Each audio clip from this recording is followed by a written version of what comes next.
Imagine a song so haunting it lurks as a hidden track on an indie album, only to resurface 17 years later as the anthem of a diabolical cartoon villain. Now, this is the wild journey of For the Damaged Coda by Blonde Redhead, a track that went from obscurity to global phenomenon, thanks to Rick and Morty's Evil Morty.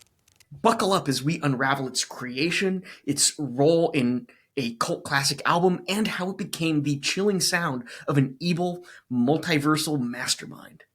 This is the story of the song that wasn't really supposed to be on the album, and how it came to be legendary thanks to a 14-year-old boy with hair that looks like a brown helmet.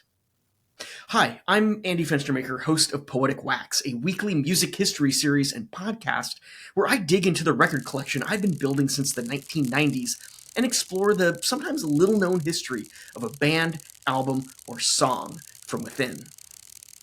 Let's step back to 1999. The trio of Blonde Redhead, including Kazu Makino, Amadeo, and Simone Pache, are holed up in Bear Creek Studio in Woodinville, Washington, crafting their fifth album, Melody of Certain Damaged Lemons.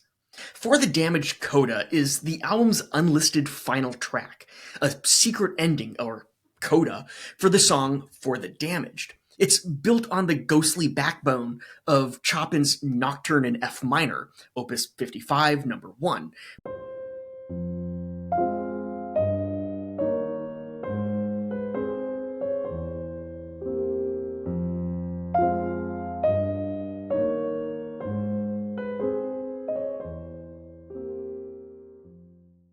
With Makino's wordless, ethereal vocals and a delicate piano. For the Damaged had already been completed. Makino sang Resigned over delicate piano and sparse acoustic guitar. They also recorded more dramatic, extended piano vamp for the song, but weren't sure what to do with it.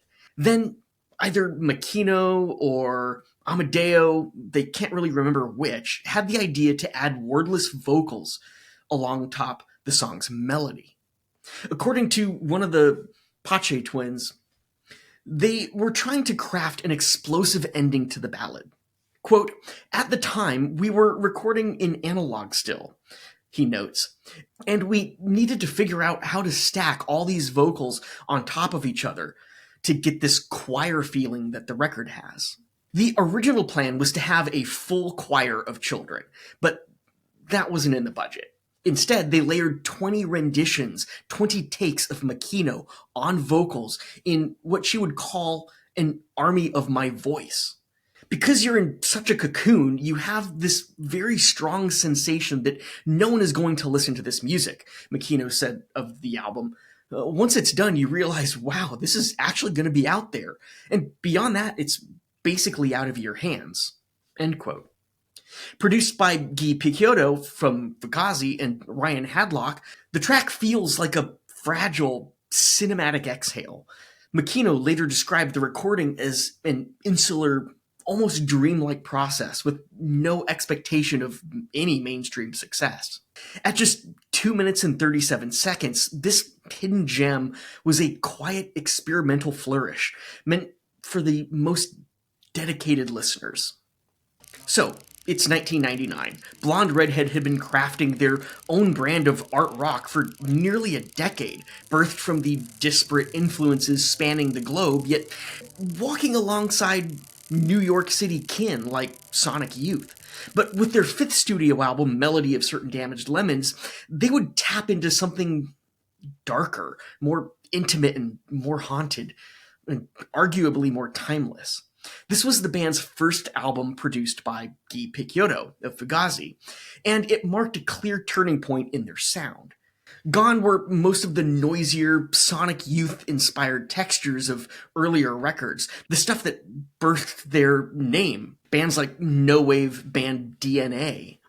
In their place, delicate, minimal arrangements, melancholic piano lines, and lyrics that felt like cryptic diary entries.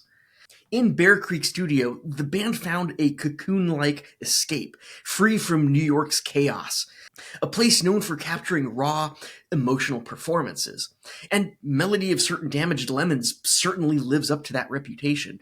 It feels like eavesdropping on heartbreak, a tormented and broken soul with occasional manic ferocity. And no wonder Blonde Redhead was reeling from personal struggles, especially Makino, whose emotional turmoil shaped the album's themes of heartbreak and fragility. Co-producers Picciotto and Padlock pushed them to blend their noisy roots with dream pop elegance, using layered keyboards and guitars. Makino's vocals took center stage in much of the album, her haunting delivery carrying the album's raw emotion. Kazu's vocals often sound fragile, barely there, while Amadeo's bring a shadowy, dreamlike tension. The whole record walks a fine line between beauty and sorrow, like it's constantly about to unravel. With Melody of Certain Damaged Lemons, Blonde Redhead crafted a risky, intimate record, hiding For the Damaged Coda as a secret for devoted fans, making it feel like a whispered secret for fans who let the album run past its final listed track.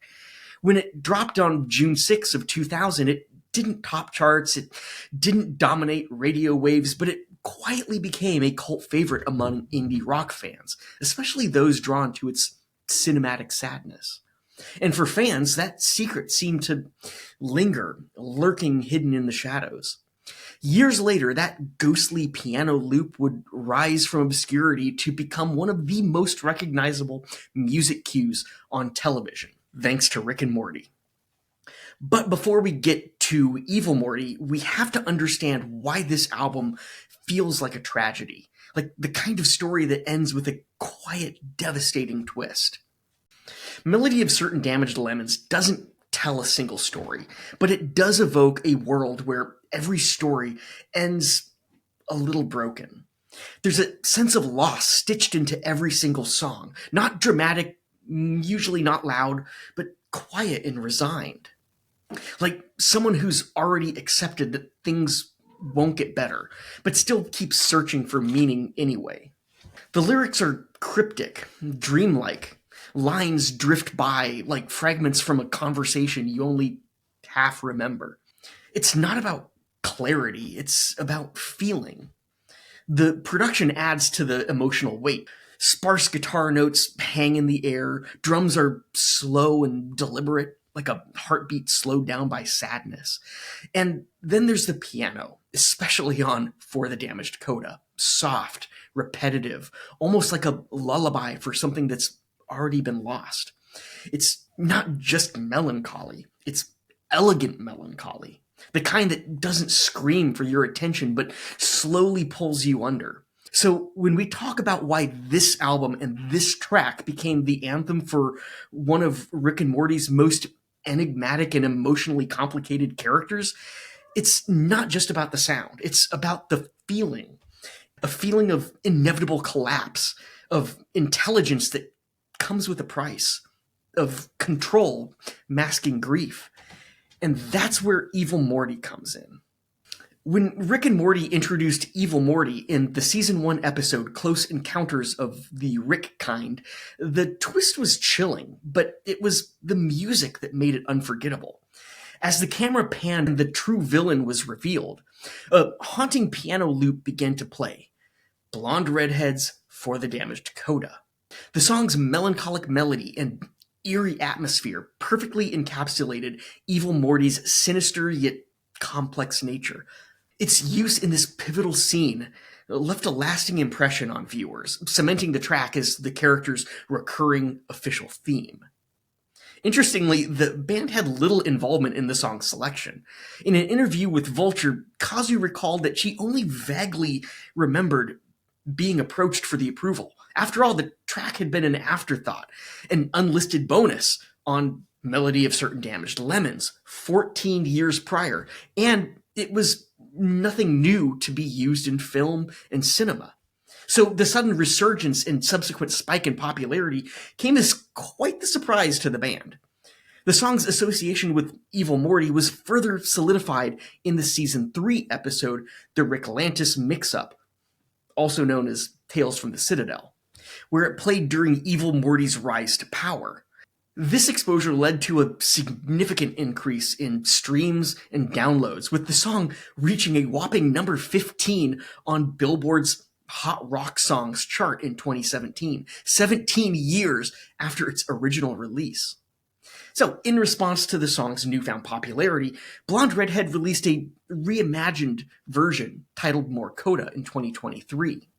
This new rendition featured enhanced orchestration to match the dramatic tone of the scenes it accompanied on the show.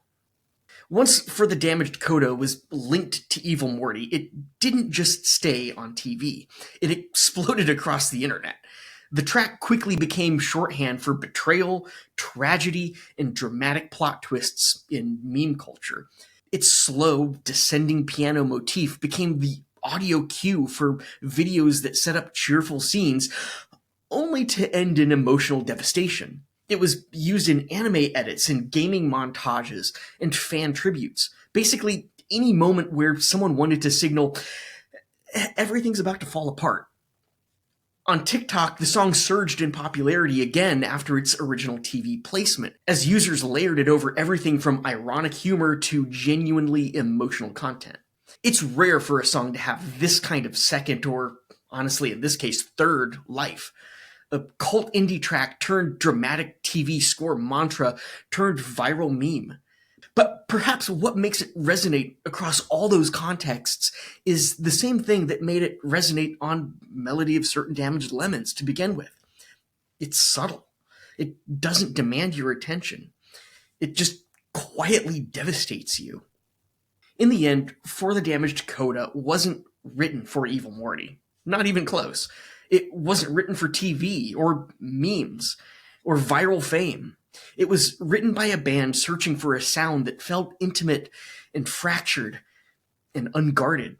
And somehow, across 2 decades, it found its way into the heart of one of pop culture's most unexpected characters. A Morty who saw through the chaos and chose control. A Morty who walked away. So, in a world saturated by noise, For the Damaged Coda endures because it whispers.